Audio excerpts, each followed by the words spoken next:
Can we That's why allow my the question gentlelady to is, finish?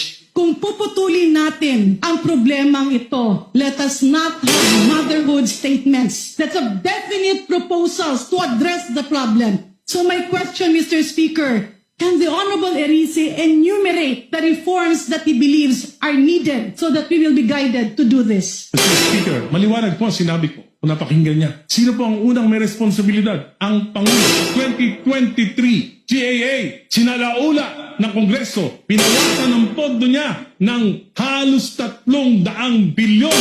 Hindi nangyari yan sa kasaysayan ng mga naging Pangulo sa Pilipinas. Pinabayaan niya. Hindi siya kumibo. Yung gabinete niya, hindi kumibo. Specific yon. 2024, binawasan, sinalaula ng Kongresong ito, 500 billion. Binawasan ng President's budget, hindi kumibo ang Presidente, hindi kumibo ang ating mga kabinete.